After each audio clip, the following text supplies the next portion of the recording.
नमस्छात्राय सततम Sanskrit वयुनम channel पर आप सभी का हार्दिक स्वागत है। कुमार संभव की इस श्रृंखला में हमने पूर्वोक्त वीडियो में सुना था पार्वती जी अपनी उग्र तपश्चर्या कर रही है और इतनी उग्र तपश्चर्या की कि ऋषियों को भी उन्होंने अपनी तपश्चर्या से पीछे छोड़ दिया। यानी ऋषि भी जितनी कठिन तपश्चर्या नहीं कर सकते थे उतनी कठिन तपश्चर्या पार्वती ने शिव को मनाने के लिए की। अब जब पार्वती अपनी चरम तपस्या पर थी उसको देखकर शिव जी जो है वह अत्यंत प्रसन्न होते हैं, लेकिन वह प्रसन्न होने के बावजूद भी तुरंत पार्वती का स्वीकार न करके उनकी परीक्षा के लिए ब्रह्मचारी का वेश धारण करके प्रविष्ट होते हैं जहां पार्वती तपश्चर्या कर रही है। तो वही शिव जी का प्रवेश प्रस्तुत श्लोक में दिखाया गया है। तो अभी तक हमने शुरुआत से लेकर प्रथम श्लोक से लेकर 29वें श्लोक पर्यंत पार्वती अपने माता पिता से तपश्चर्या की याचना करते हुए शिव की तपश्चर्या के लिए जाती है और तपश्चर्या कैसे कैसे किस किस प्रकार से वह करती है और अपनी तपश्चर्या को कितनी उग्र बनाती चलती है वह अभी तक हमने पढ़ा था।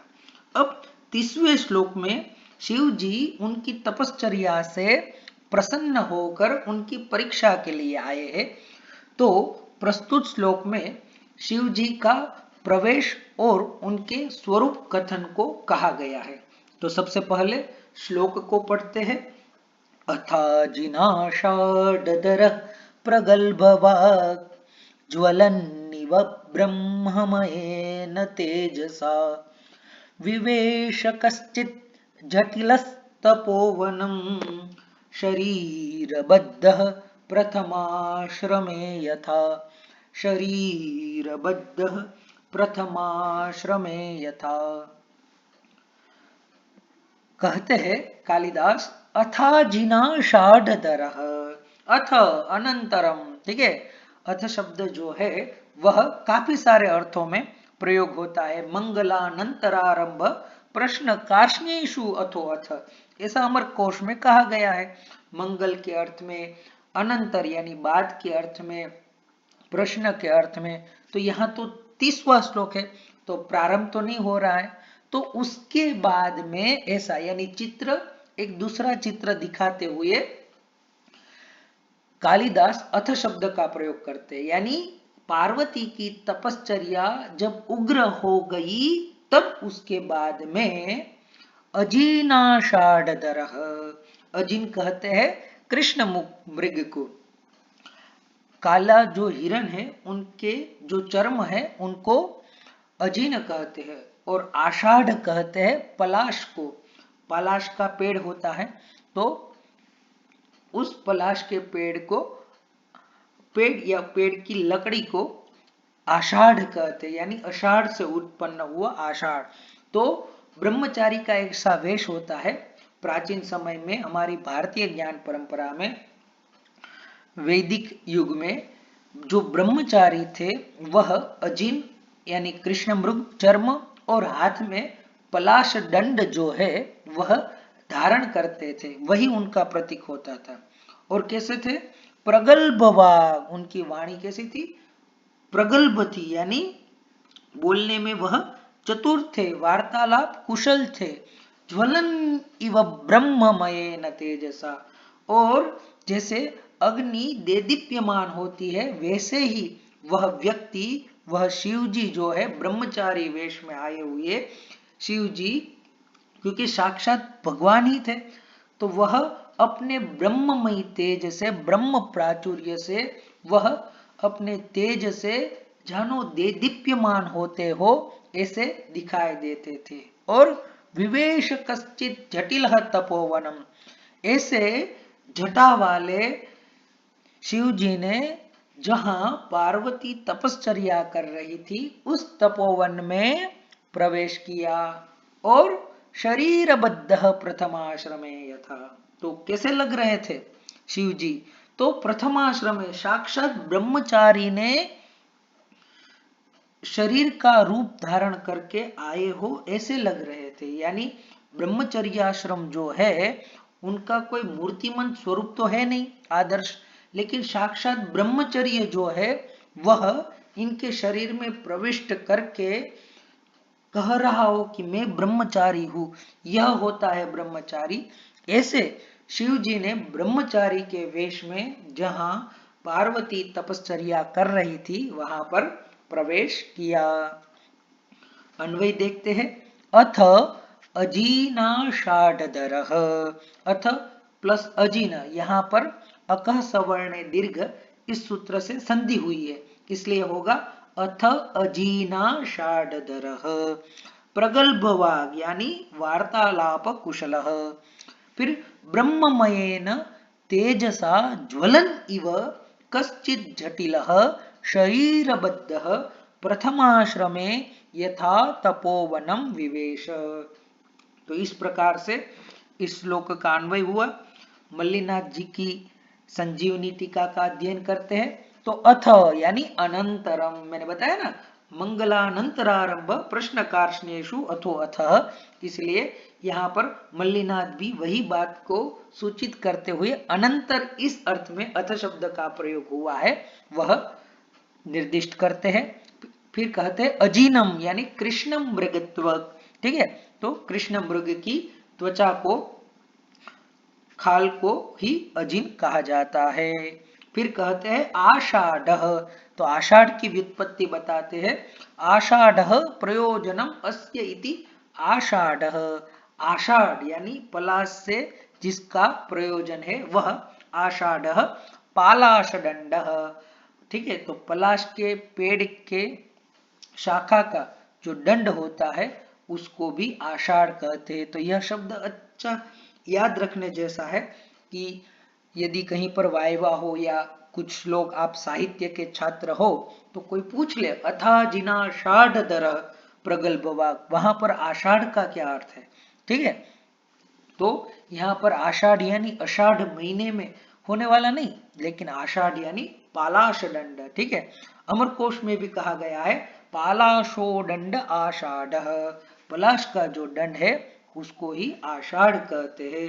तो विशाखाषाढ़ दंमंथ दंडयो हो, यह पाणिनि सूत्र से अण प्रत्यय करके यह आषाढ़ शब्द जो है वह निष्पन्न हुआ है। तयो हो यानी अजीन और आषाढ़, आषाढ़ उन दोनों को धारण करने वाले को क्या कहेंगे? अजीना षाढ़ धरः। तो धरती धरः, जो धारण करे उसको कहते हैं धरः। जैसे दंडम धरती दंड धरः, तो अजीना षाढ़ धरः, अजीनश्च आषाढ़श्च अजीनाषाढ़योः धरः अजीनाषाढ़धरः। इस प्रकार से तत्पुरुष समास होगा। प्रगल्भवाग, और कैसा थे? प्रगल्भवाग प्रौढ़ वचन, अपनी बात करने में कुशल, चतुर, पटु जिसे कहते हैं, ऐसे था वह ब्रह्मचारी। और ब्रह्ममयेन वैदिकेन तेजसा ब्रह्म वर्चसेन, ठीक है। ब्रह्मचारी तो वही होता है जिसको देखकर साक्षात ब्रह्म वर्चस जो भाव है, जानो कि साक्षात सूर्य जो है वह देदीप्यमान होता हुआ, अग्नि जो है वह साक्षात देदीप्यमान होती हुई उसमें दिखे। और ज्वलन इव स्थित, जिस प्रकार से अग्नि देदीप्यमान होती है वैसे ही भगवान वेद की उपासना करते करते ब्रह्मचारी जो है वो भी अग्नि की तरह ही देदीप्यमान होता है। इव शब्दों निर्धारणार्थ, यहाँ इव शब्द उपमा के लिए नहीं है, यहाँ पर इव शब्द निर्धारण के अर्थ में प्रयोग किया गया है कि कैसे? तो तेजसा ज्वलन इव, ठीक है, तेजस की तरह, ठीक है। कश्चित, कश्चित लिखा हुआ है, देखिए नाम नहीं बताया ब्रह्मचारी का, क्योंकि साक्षात भोलेनाथ है। और आगे कुछ श्लोकों के बाद जब शिव जी अपना स्वरूप प्रकट करेंगे, जब सर्ग की समाप्ति होगी और पार्वती का स्वीकार करेंगे, इसलिए नाम नहीं बताया, गलत, लेकिन कश्चित ऐसा कहा यानी अनिर्दिष्टः, और जटिलः यानी जटावान, जटा अस्ति अस्य इति जटिलः। ठीक है, तो इलच प्रत्यय करके जटिलः बना है यानी जटावान। ब्रह्मचारी इति शेषः, तो कोई जटावान। पिच्छादित्वात् इलच प्रत्यय, पिच्छादि सूत्र से इलच प्रत्यय हुआ है। शरीरबद्धो यानी बद्ध शरीर, शरीरवान इत्यर्थः, यानी साक्षात ब्रह्मचर्याश्रम जो है वह उनका मूर्तिमान स्वरूप यह ब्रह्मचारी हो ऐसा लग रहा था। वाहिताग्न्यादिषु पाठात् साधु। ठीक है, शरीरबद्ध जो यह शब्द है, बद्धम शरीरम एन व यस्य सह शरीरबद्ध, यह वाहिताग्नि सूत्र में पाठ होने से गण में यह शब्द भी, यह समास जो है वह साधु है। प्रथमाश्रमो यथा। ठीक है, तो हमारे भारतीय ज्ञान परंपरा में 4 आश्रम बताए गए हैं, ब्रह्मचर्य आश्रम, गृहस्थाश्रम, वानप्रस्थाश्रम और संन्यासाश्रम। तो उन्हीं 4 आश्रमों में से प्रथम आश्रम जो कि विद्या अध्ययन काल होता है उससे हम कहते हैं ब्रह्मचर्य आश्रम। तो यहाँ पर कालिदास ने ब्रह्मचर्याश्रमे ऐसा न लिखकर प्रथमाश्रमे लिखा है। तो प्रथमाश्रम यानी ब्रह्मचर्याश्रम। प्रथमाश्रमो यथा ब्रह्मचर्याश्रम इव, यथा शब्द इवार्थे। तपोवनम यानी जहां पर पार्वती जी तप कर रही थी उस स्थान पर देव्याः इति शेषः विवेश प्रविष्टवान, यानी किसने प्रवेश किया? ब्रह्मचारी वेश में भगवान शिव ने वहां पर प्रवेश किया। विषप प्रवेशने धातु के लिट लकार प्रथम पुरुष एक वचन का रूप है विवेश। तो इस प्रकार से प्रस्तुत श्लोक में कालिदास जी कहते हैं कि अजिन यानी कृष्ण मृग चर्म और पालाश दंड को धारण किए हुए अपने ब्रह्मचर्य के तेज से अभिभूत होते हुए, देदीप्यमान होते हुए कोई जटावान ब्रह्मचारी, मानो कि साक्षात ब्रह्मचर्य ने अपना मूर्तिमंत रूप धारण किया हो, वैसा जहां पर पार्वती तपश्चर्या कर रही थी वहां पर प्रवेश किया। तो इस प्रकार से प्रस्तुत श्लोक के माध्यम से हमने शिव जी का प्रवेश जो है, जहां पर ब्रह्म पार्वती जी तपश्चर्या कर रही है, ऐसा हमने जाना। तो आपको यह श्लोक पसंद आया होगा।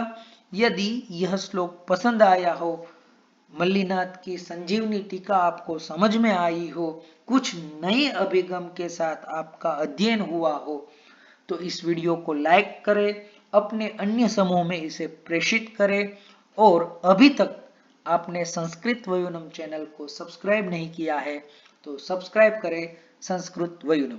अस्तु, धन्यवाद।